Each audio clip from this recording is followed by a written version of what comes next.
kalau aku bisa menghargai ibuku, aku akan menghargai perempuan yang aku cintai juga gitu, sebagaimana aku menghargai ibuku. Jadi konsensual itu adalah kesepakatan bersama gitu antara dua orang dewasa untuk melakukan hubungan atas dasar suka sama suka. Jadi marital rape sesimpel juga seperti perkosaan-perkosaan lain ya sebenarnya. Cuma kadang-kadang kejadiannya dalam skala yang sangat-sangat simpel.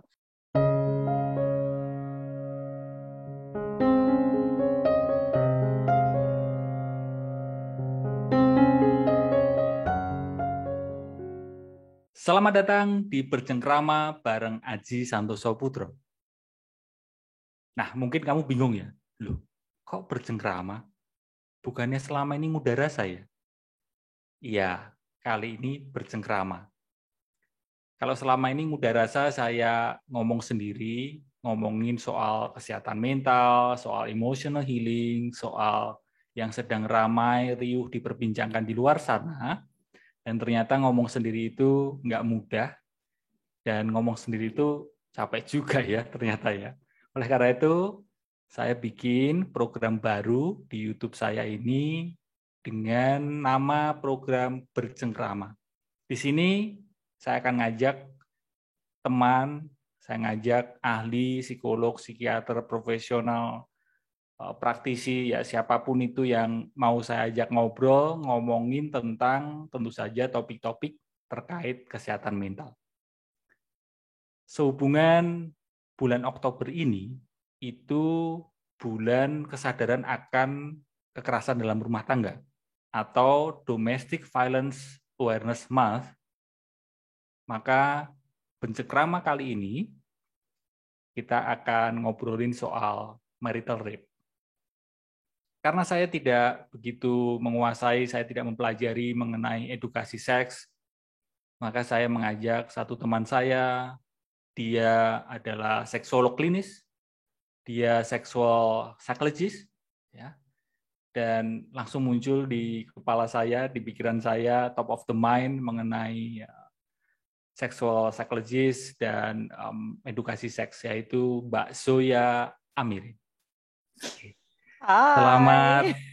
Selamat apa ya? Selamat pagi, siang, sore, malam. Selamat berjumpa. Iya. Terima kasih Mbak Zoya udah meluangkan waktu untuk Sama-sama, ngobrol. Mas. Ya. Apa kabar Mbak Zoya? Good, sibuk dan pandemi ini memang makin epic ya sibuknya, karena bukan cuma sibuk ya, maksudnya memang kerjaan saya memang konseling gitu ya, tapi kali ini sibuknya tuh lebih ke penanganan kekerasan dan sebagainya yang relatif tinggi ya, meningkat di masa pandemi ini, ya baik KDRT, ya kekerasan-kekerasan lainnya gitu ya. Mungkin kalau misalnya pada ngikutin Instagram saya atau di YouTube gitu, beberapa kali saya memuat tentang kekerasan-kekerasan ini di sosial media gitu, Mas. Ya, ya. Berarti akhir-akhir ini kegiatannya lebih ke apa, Mbak Zoya? Konseling sih iya gitu, Konseling? sama Oke. biasalah diminta sama instansi pemerintah gitu ya, beberapa instansi pemerintah untuk ngebantu gitu mengkonsultasikan masalah-masalah kekerasan gitu yang terjadi, Iya, sama kekerasan aktif. seksual ya khususnya ya. Ya, sama aktif di ini ya, YouTube ya. YouTube-nya apa? YouTube-nya Mbak Zoya YouTube-nya kalau Zoya boleh tahu. Amirin, Zoya Zoya Amirin Amirin. juga YouTube-nya, heeh. Jadi YouTube dan teman-teman bisa Instagramnya. langsung subscribe ya YouTube-nya Mbak Zoya. Ya, jadi bisa belajar bersama tentang Seks seksual ya, edukasi ya. seks edukasi ya.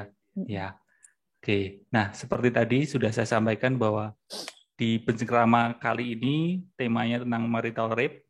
Bercengkrama ini adalah kita akan belajar ngobrol tentang hal-hal yang saya rasa penting untuk diobrolin dan penting untuk kita pelajarin gitu. Nah, bicara soal marital rape, menurut Mbak Zoya, istilah marital rape itu sudah common kah di Indonesia? Maksudnya orang-orang Indonesia sudah tahu belum gitu tentang marital rape secara umum? Interesting ya, bahwa sebenarnya perilaku ini sudah ada, tapi ketika disosialisasikan tentang marital rape ini pertentangannya relatif banyak gitu ya. Mulai dari misalnya kalau saya sih mulai rajin mengumandangkan ini kan sejak dikeluarkannya rancangan undang-undang penghapusan kekerasan seksual yang belum disahkan sampai saat ini juga gitu ya. Kan di situ ada gitu ya marital rape, dan itu sebenarnya sudah dikeluarkan sekitar tahun 2016 mungkin ya, 2016-2017 gitu.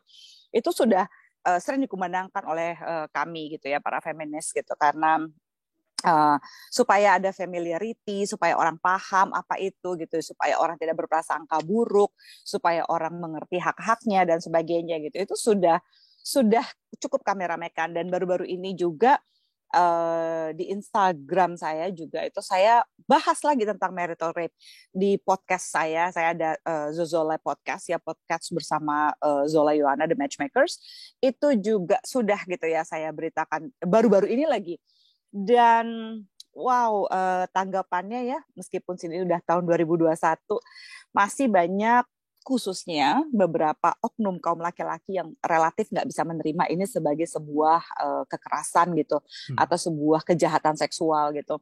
Dan yang masih banyak mengeluh gitu dan merasa tidak bisa diberikan haknya masih lebih pada perempuan. Jadi kalau mau dibilang familiar, saya pikir harusnya sih orang familiar ya, tapi familiar dengan perilakunya itu tidak semata-mata membuat mereka familiar dengan diberikan istilah apalagi dilabeli itu gitu.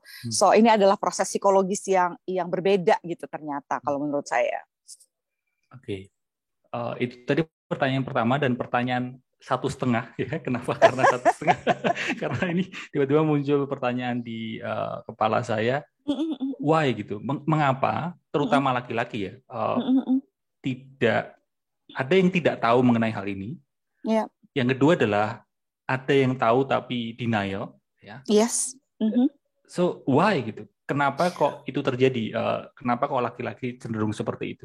Oke, I like this question karena kita itu terbagi dari berbagai macam manusia dengan dinamikanya, baik laki-laki ataupun perempuan, gitu ya. Tapi ketika kita relatif dibesarkan di budaya patriarki, saya tahu tidak semua keluarga membesarkan anaknya dengan budaya patriarki, tapi budaya patriarki khususnya di Indonesia itu masih relatif kuat kan, Mas. Jadi banyak mereka yang nggak sadar dibesarkan di dunia patriarki, seperti misalnya anak laki-laki yang dibesarkan dengan kamu anak laki-laki nggak boleh nangis, kalau nangis itu nggak maco, nggak laki-laki banget gitu.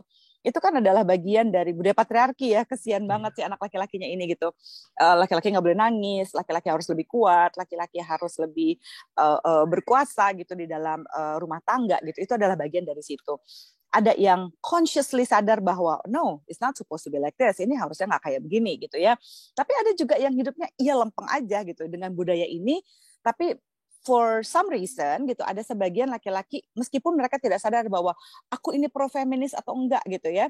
Tapi mereka ngerasa bahwa ya karena mereka punya hubungan yang relatif lebih baik dengan orang tuanya, khususnya misalnya laki-laki dengan ibunya, lalu mereka merasa bahwa memperlakukan perempuan yang mereka sayangi dan istri mereka dengan perilaku yang baik seperti ketika dia memperlakukan ibunya, itu adalah sebuah etika, itu adalah sesuatu hal yang harusnya dia lakukan gitu. Nah, laki-laki yang seperti ini gitu ya cenderung melihat bahwa kenapa gitu? Kenapa harus menyiksa perempuan gitu? Kenapa ketika keinginan kita tidak terpenuhi, kenapa kita harus menyakiti perempuan lain yang secara fisik lebih lemah gitu ya? Jadi apakah ini sepenuhnya kesadaran? Belum tentu juga gitu ya.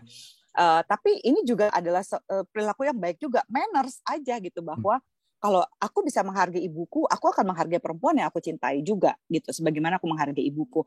Nah ini grup yang kira-kira aman lah ya gitu. Lalu ada laki-laki yang memang dengan sengaja gitu ingin menjadi pro-feminis gitu ya. Walaupun mereka tidak melabeli pro-feminis seperti yang saya bilang ini, tapi mereka merasa bahwa iya ya, ternyata udah ada kesadaran bahwa ya harusnya memang kesetaraan itu yang bikin bahagia gitu ya. Ternyata menghargai perempuan itu menguntungkan saya gitu ya. Ketika saya menghargai si perempuan itu menghargai saya, kita bisa bahagia bareng. Ini keren nih gitu. Lalu ada oknum laki-laki yang benar-benar pure gitu ya, lahiran dari budaya patriarki, di mana mereka merasa bahwa kalau misalnya gitu ya, maksudnya sih bukan nyindir, tapi ya jadi nyindir nih.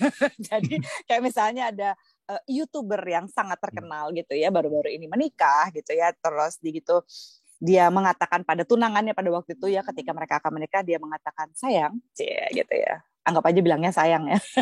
Sayang, suara saya ini adalah suara Tuhan. Kalau nanti kita menikah, ya bukan berarti kamu nggak bisa tuh kayak dulu ngambek-ngambek lagi begini-begini gitu ya.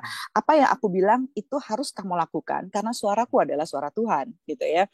Bahwa laki-laki di dalam rumah tangga adalah kepala sehingga ya aku yang akan memutuskan apapun gitu ya. Dan termasuk nih juga adalah laki-laki yang membuat istrinya itu adalah pabrik anak ya ternyata gitu. Yang saya mau punya anak 15 gitu ya.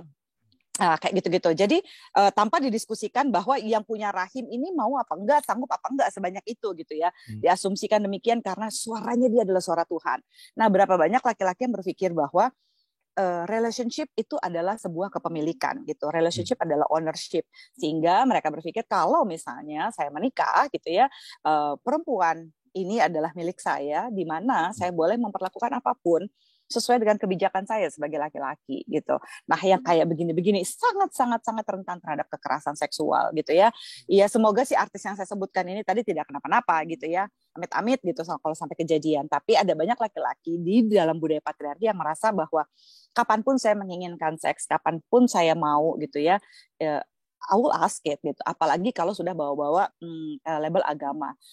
Kalau sampai kamu tidak kalau kamu menolak bersetubuh dengan saya, kamu akan dilaknat malaikat keesokan paginya.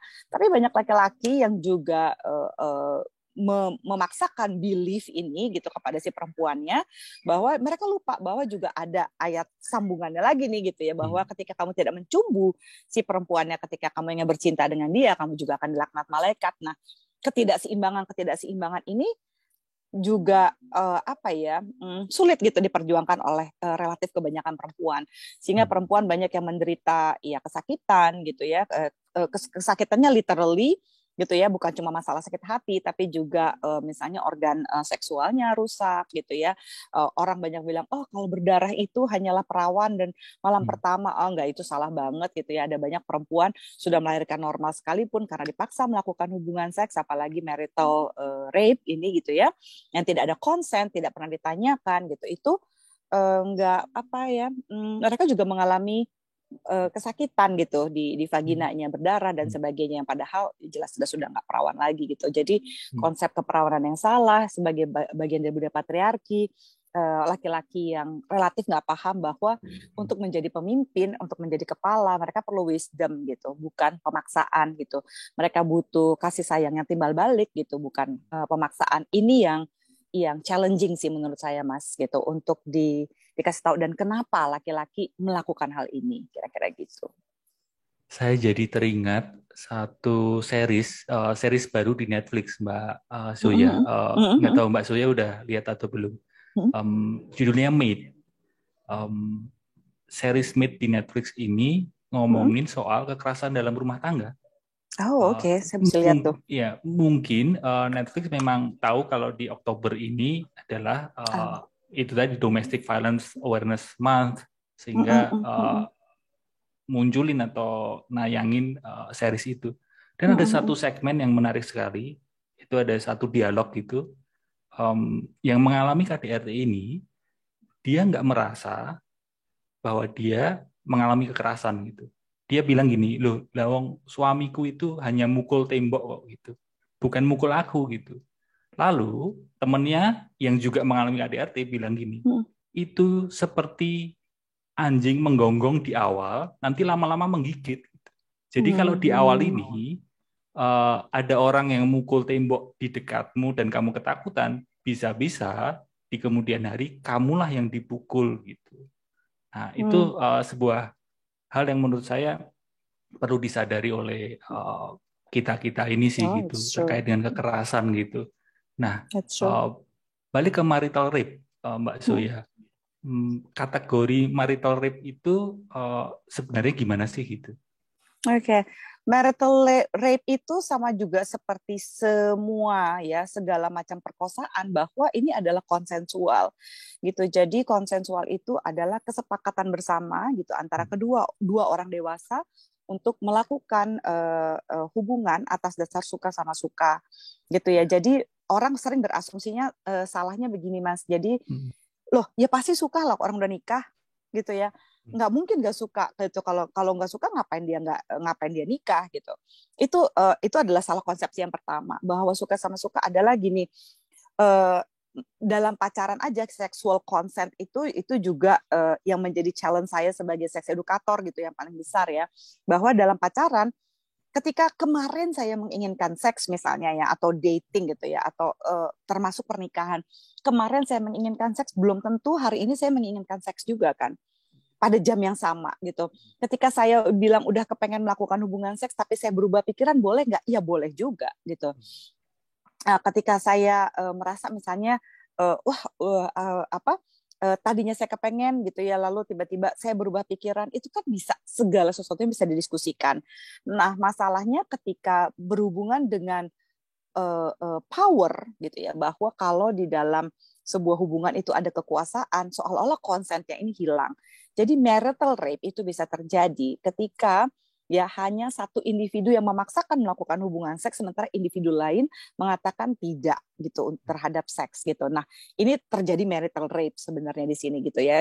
Pemaksaan-pemaksaan ini seringkali terjadi, dan lucunya gitu ya, kebanyakan kaum laki-laki yang melakukan marital rape ini lupa ya, ketika mereka, ya sebagian dari mereka misalnya ketika mereka curhat kepada saya gitu ya, mereka akan bilang gini, misalnya curhatannya tuh paling khas adalah, Mbak Zoya, kenapa sih istri saya kok nggak nafsu banget ketika berhubungan seks? Ini saya nggak bilang semua laki-laki yang curhat kayak begini udah pasti melakukan marital rape ya.